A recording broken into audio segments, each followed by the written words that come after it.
good afternoon, everybody. I think we'll go ahead and get started. It's a minute or two past 12, and we've got some good content, a really great grand round plan for today, so we don't want to lose any time here.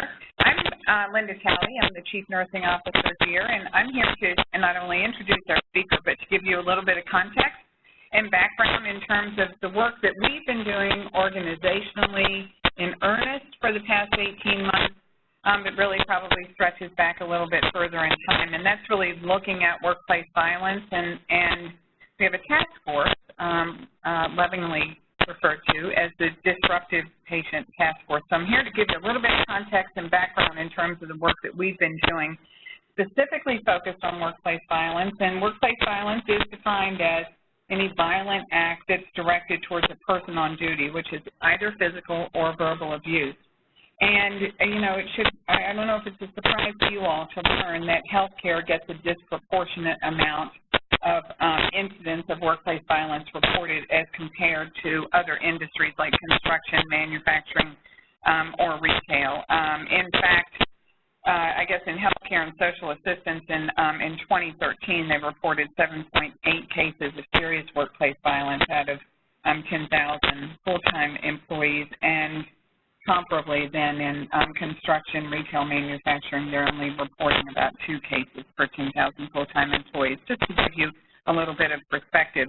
Indeed, here at Children's National, we started tracking this again in earnest around April 2016, March, April, spring of last year, where we saw a sharp increase in terms of reported instances, and I underscore reported because we know that on occasion there are encounters with violent patients and or families that go underreported, and I think that we probably see those same trends here. Not coincidentally, the Metropolitan Police Department reports the same sharp increase in this period of time. We've identified a couple of drivers around the increased use of synthetic drugs. A lot of kids with either autism or on the autism spectrum, if you will, more and more kids with mental health challenges. Social media identified as a real driver in terms of kids who are manifesting mental health or behavioral health challenges around that, specifically around suicidal ideation and how that manifests and come in all kinds of different forms and formats. And at Children's, we also saw an increase that we attribute somewhat to the fact that the Psych Institute of Washington really stopped seeing a lot of our pediatric patients when they affiliated with MedStar. So we saw more and more of those patients crossing our threshold here at Children's National. And in fact, I think this slide demonstrates an increasing trend of kids and encounters within our emergency room, kids who are coming in, a lot of forensic patients, for example, as well as kids who are referred here by school counselors, parents, or primary care providers.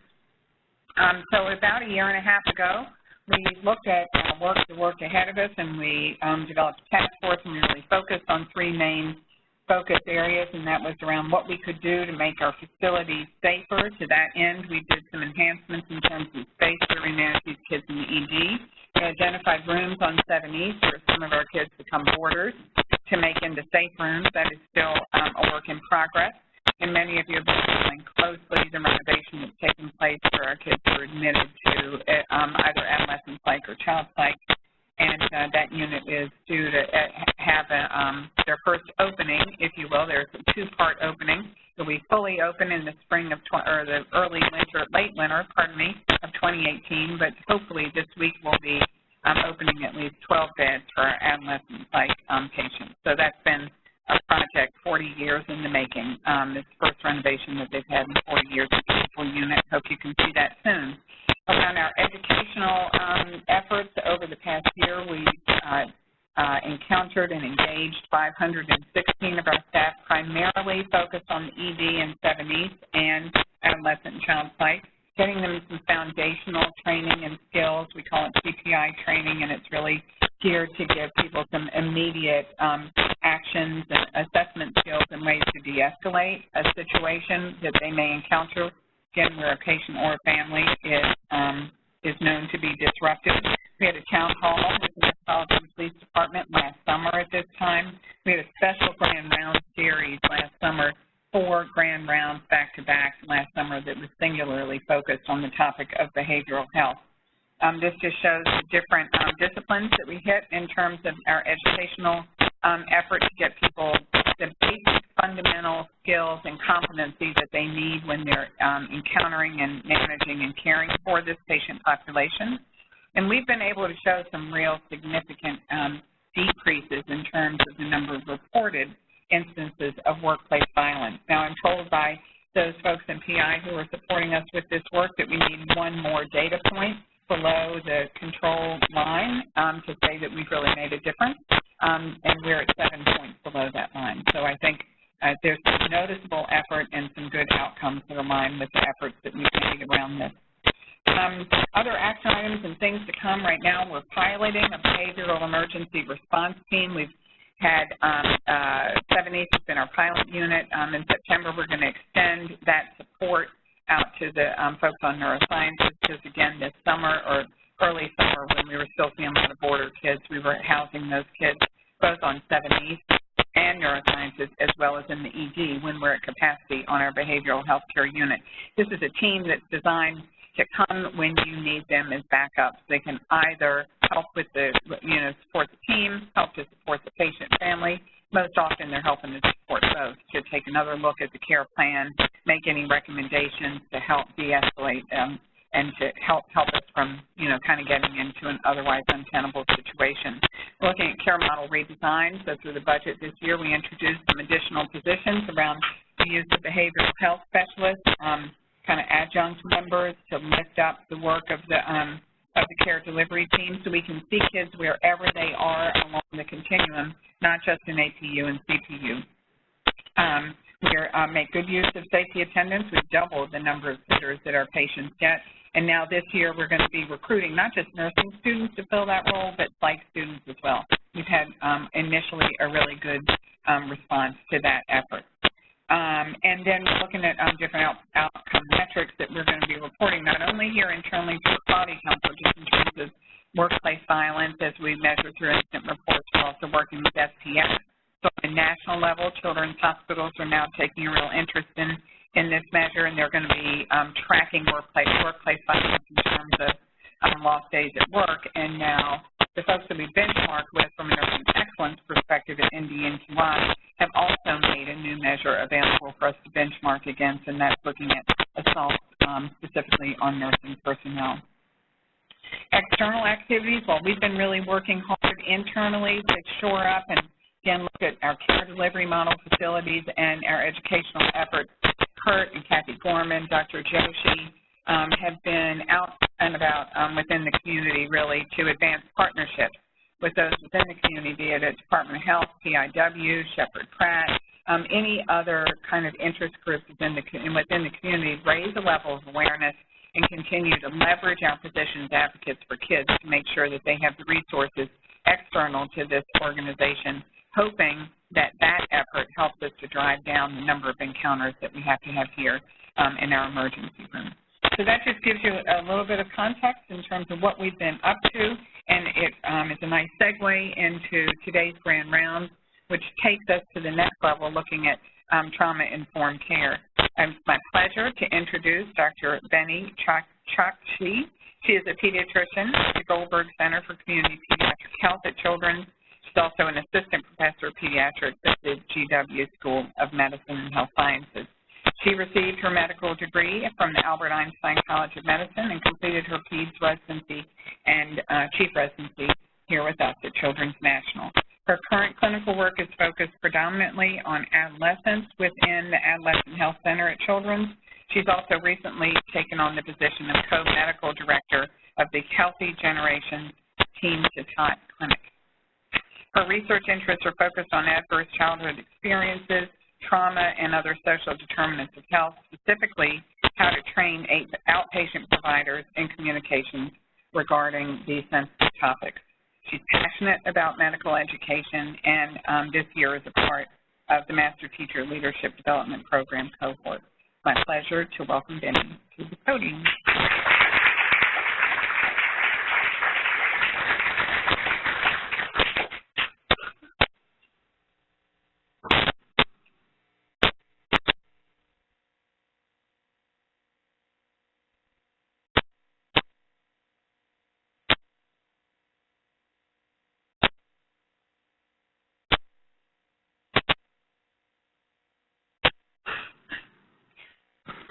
hear me? Yeah? Okay, awesome. Thank you, Linda, for that great introduction. Is it too loud? Is that me? No, okay. So just to segue from Linda's introduction, part of how this got started and how I'm here on the podium today is because I reached out to her a few months ago. I've had the benefit of being at Children's for a few years, and so just regularly email people who I don't know too well and say, hey, is there a way for us to collaborate together? And so I heard about the BIRT initiative, and I said, you know what, Linda, this is amazing, the work we're doing, but I think we need a trauma-informed lens. So she said, tell me a little bit more about that. The rest is history. Here I am to sort of teach you guys all about that as well. So a few objectives for us today. The first is to define trauma and the connection between trauma, adversity, and health. The next will be to recognize the importance and the components of a trauma-informed approach. And the last one will be to identify opportunities to implement and improve our trauma-informed approach here at Children's National. So I just want to start by saying trauma-informed care is a large topic, and it would be hard for us to cover all of the components of it just within this talk. What we're really looking forward to do today is to just have us all develop an appreciation for how trauma affects health, and then also for how we may take that appreciation to serve our patients better here at Children's. So I'll start with a comic to keep things light a bit. I'm not sure if you guys can read that in the back, but there's a picture of an elephant who's in the room, and the top says, I'm becoming trauma-informed, and at the bottom it says, I'm right here in the room and no one even acknowledges me. So my hope is that by the end of this talk, we are all feeling a little bit more comfortable as a community at Children's National to acknowledge trauma if it exists and also to work with each other to support our patients. And this is by no means saying that we aren't already doing a lot of this amazing work. This is sort of just giving a name to what we're already doing and giving us a chance to talk with each other and find ways to make some connections between our work. So I'll start first with some definitions because I want to get us all on the same page. So I think as healthcare professionals, it's difficult for us to not think of trauma as physical injury. So you see here a broken leg, a broken arm, in this adorable cartoon here. So I think it makes sense that when we think of trauma, that's where our mind first goes. Who thinks of trauma and that's where their mind first goes? By show of hands. All right. And I think many people may have thought when they're coming to this grand rounds that they're coming to a talk about injury prevention.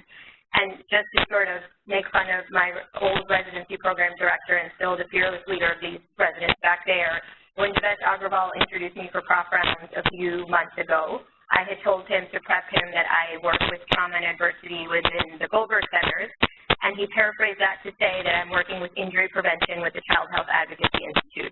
Way off base, not what I'm doing. So much so that Lonray texted me and said, are you actually doing that? And I said, definitely not. But it's just, so we're all trying to create, things broadly. And so when we're talking about the definition of trauma that we're looking at today, certainly physical trauma is a form of trauma, but we're just sort of expanding our lens today. I'm going to count on the Substance Abuse and Mental Health Administration, so I'll commonly refer to them as SAMHSA for the rest of the talk. They refer to trauma as an event or a series of events or circumstances that an individual experiences as physically or emotionally harmful or life-threatening, and that has lasting adverse effects on the individual's functioning, mental, physical, social, emotional, or spiritual well-being. So I just want you guys to sit with that for a minute and think about that, and maybe in your own mind think of what types of events and circumstances they might be thinking about with respect to their definition of trauma. And to sort of help us along, many in the room may recognize this image, and I'm certainly going to talk about it in depth in just a few moments. But I just wanted to use this as to just show a few examples of what we're referring to today as trauma. This list is by no means exhaustive, but just showing 10 types of childhood trauma that are split up into 3 categories, so abuse, neglect, and household dysfunction. So I think when you look at any of these, I think we all, as people who work with children on a daily basis, we can understand how any of these, a child experiencing any of these 10 types of trauma would feel that it could be physically or emotionally harmful and have lasting effects on their well-being and functioning. So just to sort of get us on the same page a bit more, sorry about that, I'm going to show you guys 3 patient cases, just talk about them very briefly. We're sort of just going to skim over them. But the idea is to just, this is all my sort of prep and wind up to get us all on the same page. And so the first one is a 6-year-old male with a history of frequent tantrums while in kindergarten, referred to as PCP by several school personnel for ADHD. He started on high doses of stimulants, but has little improvement in symptoms or successes in school. The next one is a 17-year-old obese female. She has multiple medical comorbidities. She's admitted to the PICU, the intensive care unit, for the initiation of BiPAP.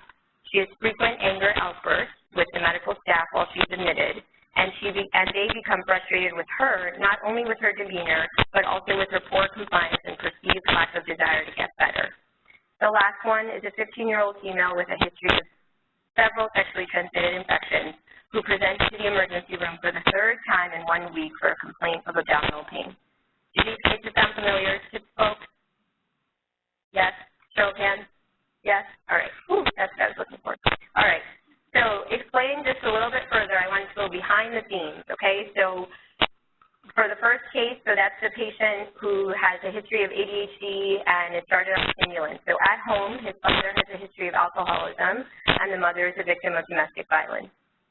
Patient number 2, which was our 17-year-old female who was admitted to the PICU due to OSA needing BiPAP, has a history of being physically and verbally abused by her mother. She had engaged in prostitution in order to obtain money for basic needs, and she also has a history of being in several foster care homes. The last one, the patient who repeatedly presents to the emergency room due to a history of sexually transmitted infections. She comes with abdominal pain, and she has a history of sexual abuse by her paternal uncle who lived in her home. And also she would frequently flee her home to escape her uncle and therefore lived in precarious environments. So these 3 cases are my own cases. The 6-year-old obviously was from a few years ago. But these are cases that I just wanted to use to help underscore the sort of undertone of this whole talk, which is that our patients may be undergoing traumatic experiences, and we would be remiss as the providers of pediatric care if we didn't think about this as we're providing care to our patients. So some of you guys may be thinking in the room, okay, so childhood trauma is happening, but is it happening in our population? And that's good. You should question me, not what I'm saying is case value. And so just to sort of help us all even more get on the same page, I wanted to show this table, which is actually the National Survey of Children's Health. And it's from a few years ago, and it's from a phone interview study that was done. And after the adverse childhood experiences study, was one of the first ones to look at the incidence of childhood trauma, not in adults, but in children who are children currently.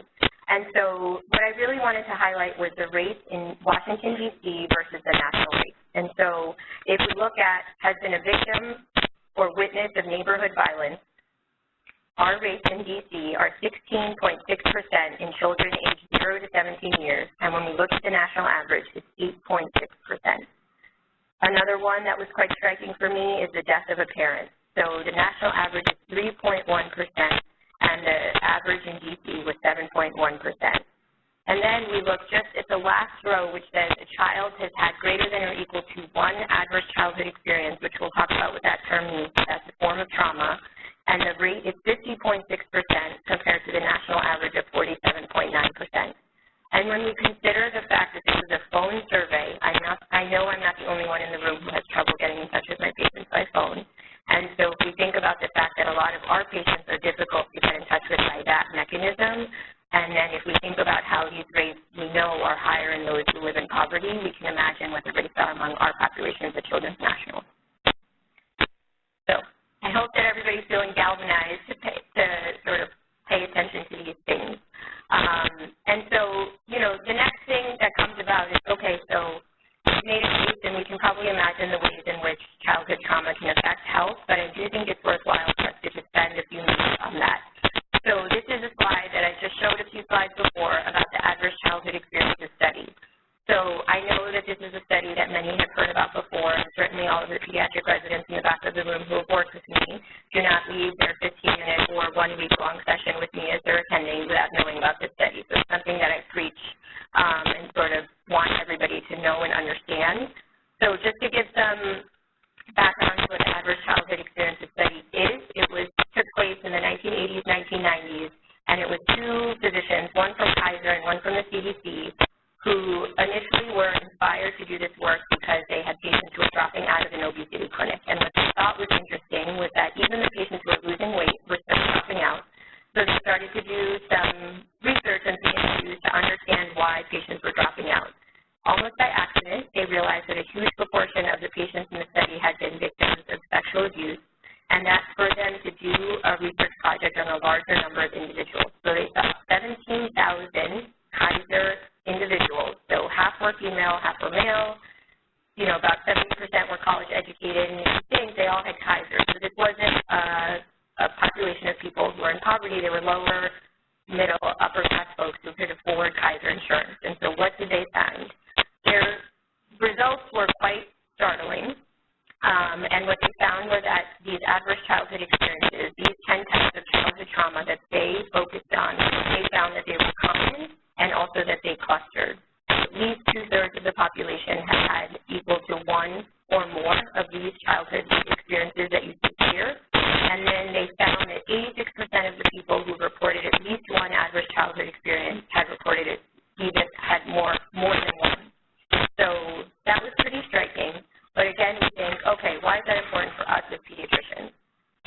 So I'll show this slide here, which is actually from the Oregon Health System, but it helps to prove a few points which I wanted to show here.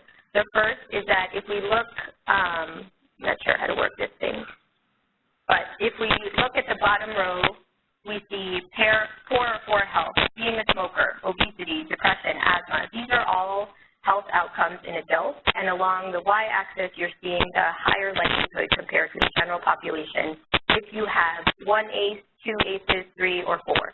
So the idea here is that there's a definite relationship. Having 1 ACE gives you a let's say 5 times higher likelihood of having poor or fair health compared to your counterparts who have no adverse childhood experiences. And then as your number of adverse childhood experiences goes up, that rate becomes exponentially higher. So that's a dose-dependent relationship.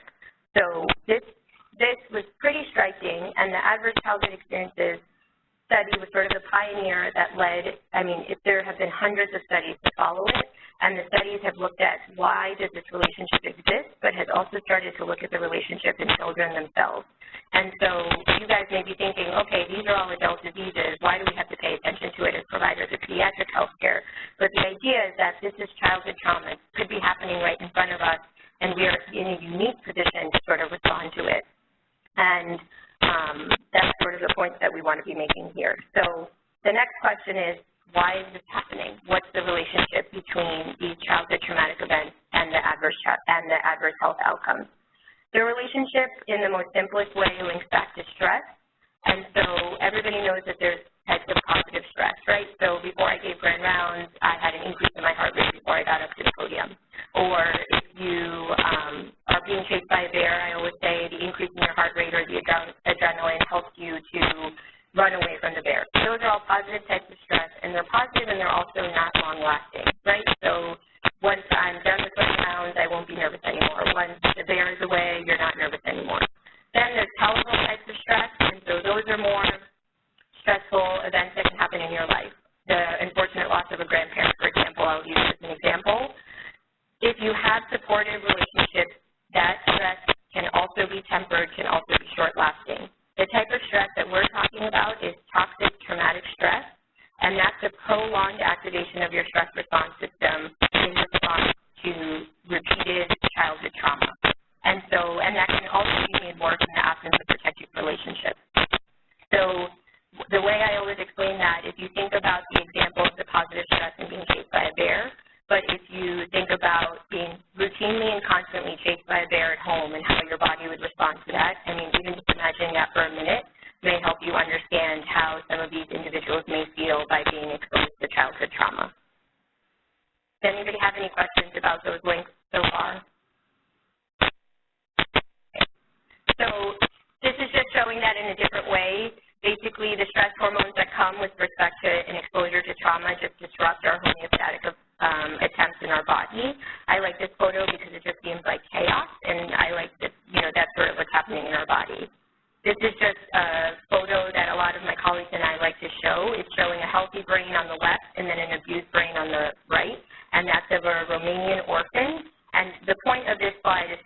that as early as, as these photos are taken, you see decreased signaling in the temporal lobe. And we all know that the temporal lobes regulate emotion and cognition. And so we can't, we know that this is having an effect on the way in which these patients who are experiencing trauma regulate their emotions and their cognition. It doesn't just stay in the brain, so the stress hormones can affect other parts of your body. This is a nice depiction of that. And then this and the next slide are just sort of summary slides. So just to review, you have these adverse childhood experiences or any forms of trauma that are occurring. They're occurring during critical and sensitive development periods, which is important for us as pediatricians, and that disrupts brain development, becomes hardwired into our biology, and affects different types of health outcomes and also behaviors. So alcohol, tobacco use, obesity, work, school, psychiatric disorders. This is an ACEs pyramid that's from the CDC and basically has the same information just in a different way. So you have adverse childhood experiences, disrupted neurodevelopment, social, emotional, cognitive impairment, and then the adoption of high-risk health behaviors, disease, disability, and social problems, and early death. And this is just one last slide to show that it's not just those 10 types of trauma that I put up. The subsequent studies have really shown that it goes well beyond just those 10. And so in the Goldberg centers, we've been focusing a lot on the social determinants of health, so homelessness, food insecurity. Those are all types of trauma in their own way, and those are all affecting the health of our patients. So just something to keep in mind. So the point of that sort of 10 minutes or so of reviewing all that information, which I do think a lot of us in the audience have seen before, is just to help, again, get us all on the same page and understand why this link between trauma and health outcomes is something that we really would be remiss if we didn't pay attention to in our day-to-day interactions at the hospital. So the next question truly becomes, what can we do? How can we affect the health care of our patients? And so that's where this idea of trauma-informed care really comes into place. And the one thing, if you guys leave this talk remembering nothing else but this slide, that would be okay. And it starts with a change in perspective. So trauma-informed care is a shift from wondering what's wrong with a person that would have made them act the way they do to what happened to a person that would have them react the way they do. So this, to me, is a pretty profound statement. And so when we think about, for example, the first kiddo that I talked about, the 6-year-old who comes in with, quote-unquote ADHD, taking a moment, if the time permits during our clinic visits, to just think or ask a few more questions to understand what else might be going on besides what, the kid is coming in with a diagnosis ADHD. So the responsibility is on us to ask a few more questions and understand, is this truly ADHD? What had happened to that kid that's causing him to act out in the way that he's acting out? So SAMHSA, which I referenced before with regards to the definition of trauma, they outline these 4 R's of a trauma-informed approach. I understand that this sort of seems far away from what we can do now, so we'll get to that part in a minute. But just to review, they talk about the 4 R's, which are the 1, to realize the prevalence and impact of trauma, to recognize the signs and symptoms of trauma exposure, to respond by integrating our knowledge of trauma, and then seeking to not re-traumatize our patients and their families. So if I was sitting where you were, I would probably say, okay, that's just a lot of words. So let's talk about what this means practically here at Children. So number 1, realizes the prevalence and impact of trauma. So part of that is just recognizing that this is happening within our patient population. We don't have to assume the presence of trauma, but what we have to do is at least ask about it. That is our role as pediatric healthcare providers. So these statistics are pretty startling, at least they were to me, and so I hope that you guys sort of remember that as you go forth. So that's the first part that comes with realizing. The next part is recognizing. So again, I'll show these same 3 cases right here. So the idea is to sort of recognize the signs and symptoms in our patients. I think that the exact signs and symptoms, there's a lot of literature on that, and that sort of goes beyond the scope of this talk. But I think if you take the realize and recognize together, you may have an understanding of when to sort of think about these types of issues.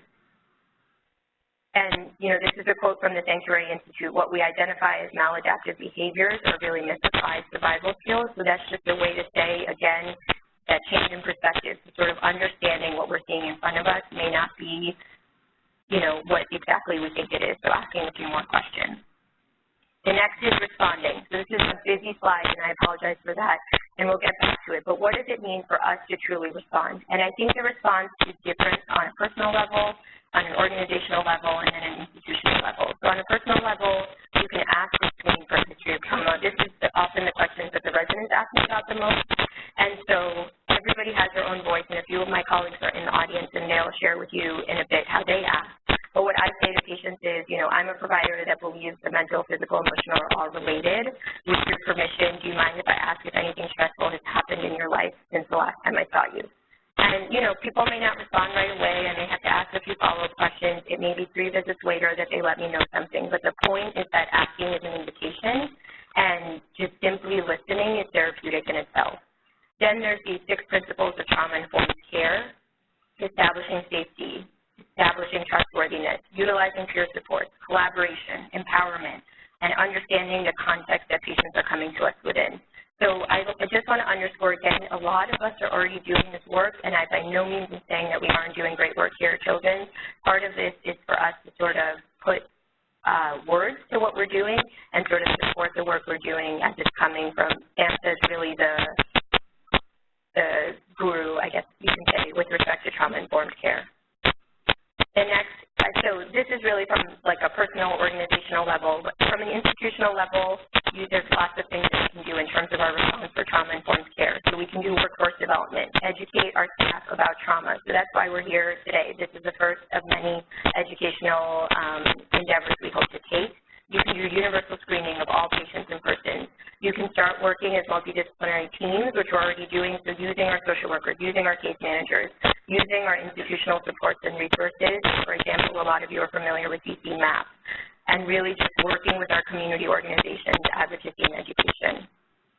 Lastly, not seeking to re-traumatize. So these are just some pictures that made me warm and fuzzy, so I thought maybe perhaps did for you as well. But really just doing a lot of what we already do, which is focusing on safety, self-control, increasing confidence, and that relates to a lot of the work that Linda was talking about. We know that these workplace violence instances may be related to a history of trauma in our patients, and so when we respond to those situations, we want to do so in a way that helps our patients feel welcome and not make them feel like the enemy. So what does this mean even more practically? So I'm looking at all of your faces, and it looks like you guys may want to start talking to each other. So I have some planted wonderful colleagues in the audience who are going to help you guys, and I'll also come into the audience. And I know that group work during grand rounds is really getting out of everybody's comfort zone, so I'm hoping you guys will all humor me. What I really wanted to give us a chance to do is just talk about practically what does this mean. So I use this case up here. Again, this is a real case that my colleagues who are sitting in the front row and I took care of for over a month on our inpatient service. So these are the questions I want you guys to answer, and I also have some handouts. So when you think about this patient, what symptoms or diagnoses does this patient present with that causes a pause related to a history of trauma or ongoing trauma in this patient's life? And if you suspect or want to screen for a history of trauma, what do you do? How do you proceed? And so what questions might you ask? How would you alter, change, or improve your day-to-day delivery of health care to this patient based on information that you get? And then what barriers exist to employing a trauma-informed approach? So this is not a test. This is really just a way for us to get us talking to each other, because I want you guys, you may leave this room and never think about this again, but I want you guys to really have an opportunity to think through it with respect to a true patient case. So we'll have about 5 or so minutes to do that, and then we'll come back together. We probably won't be able to hear from each group, but what we'll want to know a few of the discussion points from each of the groups. So Lisa Tuckman's right here. She's going to lead a group. Lee Beers is right there. Lonray Felucci's here, Yael Smiley's in the back, and Alex Rucker is also right here. And then I'll go find some folks who aren't working with anybody. So 5 minutes to get the discussion flowing.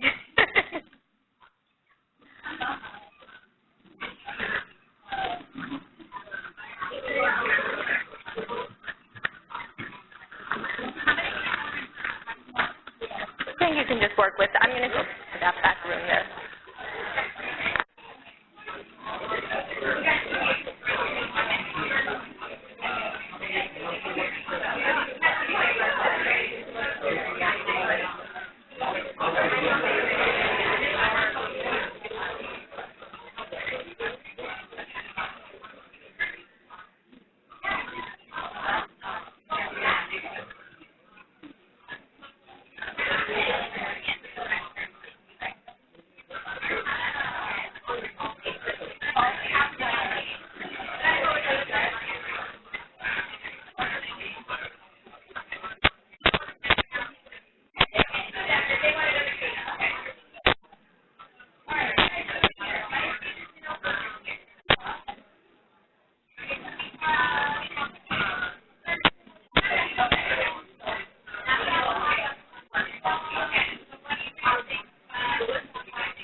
We talked a little bit about sort of what we would do as the treatment team within for this patient around referring and how you might just approach her and giving her some control, knowing that she's probably led a life where she didn't have a lot of control and has developed these maladaptive behaviors.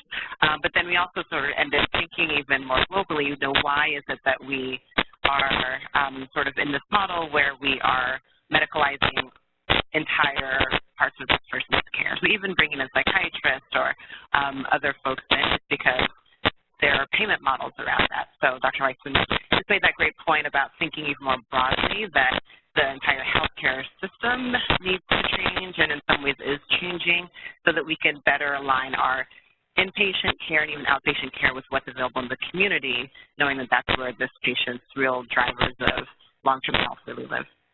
Yep. Thanks, Wanda. Anybody else?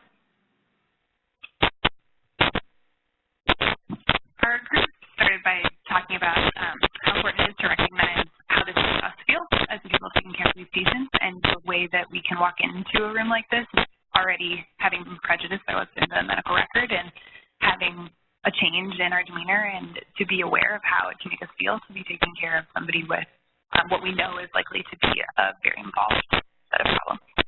Yeah, we'll talk about that in just a minute. And I'll sort of report out for the residents that I worked with. I think, Lana, your point is great, right? Thinking about the larger systems that we work and how is the community affecting this patient. But I remember when I was a resident, you know, that all seemed so far beyond my reach from my day-to-day life. And so we were talking about just a few ways in which we can sort of take this into account with respect to how we respond to the patient. And so, you know, there's 6 a.m. exams every morning, and sometimes it's a new resident you haven't seen. I mean, that's like a pretty invasive thing to do to anybody, but specifically with respect to somebody who has had to engage in prostitution, who is sexually abused. And so taking that 2 seconds to say, hey, I know it's 6 a.m. Is it okay if I examine you? This is why I'm doing it, and I'm going to be your doctor for the next few days. That is literally the smallest thing, but like I said, can make the biggest difference in how you care for that patient.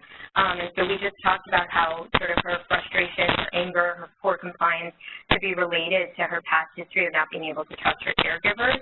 And that really affects a patient, and so sort of taking that into account. And we discussed that, you know, the rest of the response may be beyond their reach as pediatric residents, but that doesn't mean that they can't use that trauma-informed lens just in their day-to-day activities with that patient. And I will say my colleagues and I cared for this patient, like I said, for a month on service, and I remember when Dr. D just presented her at morning rounds, and the first thing I said, her BMI was 81, 82, something like that. And I remember as soon as she presented her, I said, okay, what trauma has she gone through? I mean, it's just thinking about the medical symptoms that can result from exposure to childhood trauma. Just anecdotally, I feel like it's impossible to have a BMI over 80 without being exposed to some type of trauma. And just to sort of toot the horn of my colleagues and I, this patient has done remarkably well.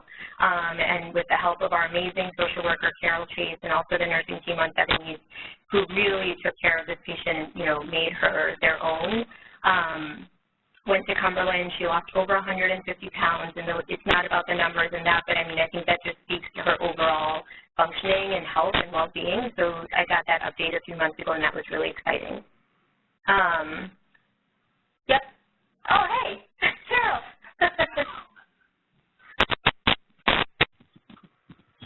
Thank you. A couple comments on this young lady.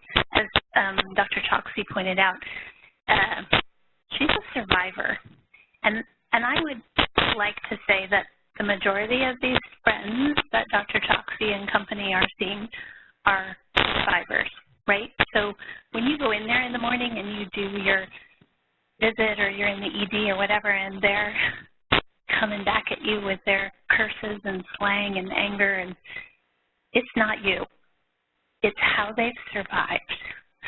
So part of us is trying to step back professionally and realize that it's not you, and realizing, in fact, that maybe even some of you have had your own traumas and that their stuff might be triggering your old history. She actually has done amazing. She lost 150 pounds. She came back and worked with Dr. Nadler's team and had gastric bypass surgery. She's living independently. She has a Social Security check and a part-time job, and she's looking to enroll herself in a GED program to finish high school. So a lot of these folks are survivors, and as docs, as residents, going in the morning, doing your exam, go in 2 by 2, right? Have somebody with you, not only for you, but for the individual in the bed, right? So some of these friends have drug history, some of these friends have mental health history, and as Benny pointed out, we may not know that for months into their time working with us, but it's a safety issue for you as well as them. Thanks, Carol. So we have just a few more minutes left. I just wanted to highlight some stuff we're already doing at Children's, and this list is by no means exhaustive. So at the Goldberg Center specifically, you know, about a year and a half ago, 2 years ago, we formed a multidisciplinary team with a champion from each of the Goldberg Centers, developing educational plans and training modules for our staff, the docs, the front desk staff, the nurses, everyone. And we've really spent some time trying to connect with our community partners and understand what other people are doing in this really important field. We've been reviewing screening tools so that we can develop protocols to screen our patients, and then, you know, piloting support staff to focus on early childhood needs. And then on the horizon, this is one of the things that I'm really most excited about and has really come up in the past month or two, together with our nursing colleagues, so together with Linda, but really Simi, Reggie, Teresa, we're all here. It's going to be an academic nursing goal for this upcoming year related to community health outcomes to advance nursing knowledge, skills, and practice to improve the understanding of and responsiveness to the impact of trauma and adversity among pediatric patients and their families. So we're hoping to partner with SAMHSA. We've already had some pretty amazing phone calls to get folks to come and train our staff here at Children's, with the hope that that's the first step to overall doing some universal screening if we can get there. And there's a few of us who are also part of the Virginia Hospital Research and Education Foundation. They have an ACES series on trauma-informed care, and so we're trying to learn from them to see how they did that within their institutions. So I just want to sort of end by just commenting a bit on Dr. Smiley's point. And so this is a topic that goes well beyond what I can cover in the last 2 or 3 minutes that I have, but I felt that I couldn't talk about all of this without talking about workforce wellness for just a minute. Just to remind us all to pay attention to it, vicarious trauma is a real thing, and it can be difficult to ask these questions, to hear about these histories, and especially as Carol said, you know, that might trigger something within us with respect to our own histories of trauma. So I know that my colleague and mentor, Dr. Jackson from CAPC, is going to give a few grand rounds in the upcoming academic year, and she may cover this. But it's just important for us to take care of each other. And the next few slides, I just, you know, to call out my own wonderful colleagues, are just going to show some easy examples of how to take care of each other. So I think, you know, Dr. D often calls me a millennial, and the millennials always care about how everyone's feeling and blah, blah, blah, blah. But it's true, we do care about that. But, you know, I think it doesn't mean that I have to go up to Lisa Tuckman and say, how are you doing today, and sit down. I certainly can do that, and I probably do that, and she does that to me. But it can be really some simple things, so I'll give you guys a few examples. This was, can you guys see that? So I had a pretty grueling 2 weeks on service with brand new interns. It was very rewarding, but I think Dr. D just saw me. I think Dr. D just saw me sort of like wilting more and more every single day. I think probably 0 words were exchanged, and this bottle of wine was just left on my desk. So that's a very easy thing that people can do for each other and for their colleagues. And so to return the favor, as a true millennial, I did not buy him a bottle of wine. I instead sent him a Bitmoji that said one time when he finished his 2 weeks of service. And I think my division would all agree that I single-handedly have got them all involved with Bitmojis, including Dr. Woodward, who unfortunately couldn't be here today, but she sent me this. I think everybody in my division knows that I hated driving to Montgomery County to go to the school-based health centers. It was like a 45-minute drive, and that morning I woke up and there was like 5 inches of snow on the ground. And before I even looked out the window, I had a text from Dr. Woodward that said, hope to drive in and out of school is safe today. I'm wearing my 35 below socks today. So I think, you know, just let your colleagues know that you're thinking about them. It doesn't, you know, it could just take a text message or anything of that nature, and it really goes a long way. I know that it certainly has for me. So these are my acknowledgments. And one of the things I did want to get to, which I didn't have time to get to today, is to hear from you guys about what you might change in your own practice as a result of this talk. And I know that that might be a difficult question to answer. We have just 2 or 3 minutes. I don't know if somebody wants to be brave and let us know either a patient you're thinking of or something you already know that you want to try and do differently as a result of this.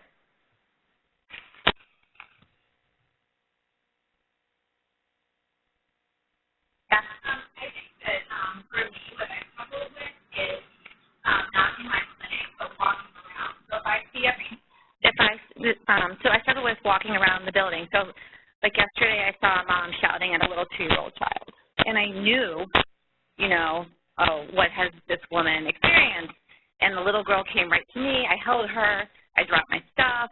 So, I mean, how do we respond in our environment to everybody, not just each other, but not the patient in front of us, but to our people that we are in our building, in our hospital community, or if I see somebody give a little slap, you know, to their kid, how do I respond to that? If I'm not their patient, I'm walking by or through the waiting room. So those types of things, I think, as an institution, we should be trained on how to help support our families, but also address those things as sort of, it's one of the challenges I struggle with.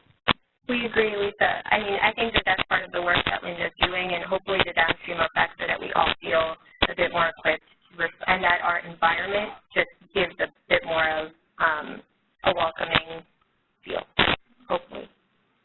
Anybody else? I would just say that if you don't feel that you want to say it out loud, you can certainly write it on your evaluations. I will read those. And I think it would also, hearing from you guys also helps us know how to sort of hone in on our endeavors. And so anything that you have to let us know about these initiatives we're happy to hear it. And the other thing I was going to say is that if you are feeling overwhelmed or you do feel like this is a lot to take in at one time, I will put myself out there. Everybody knows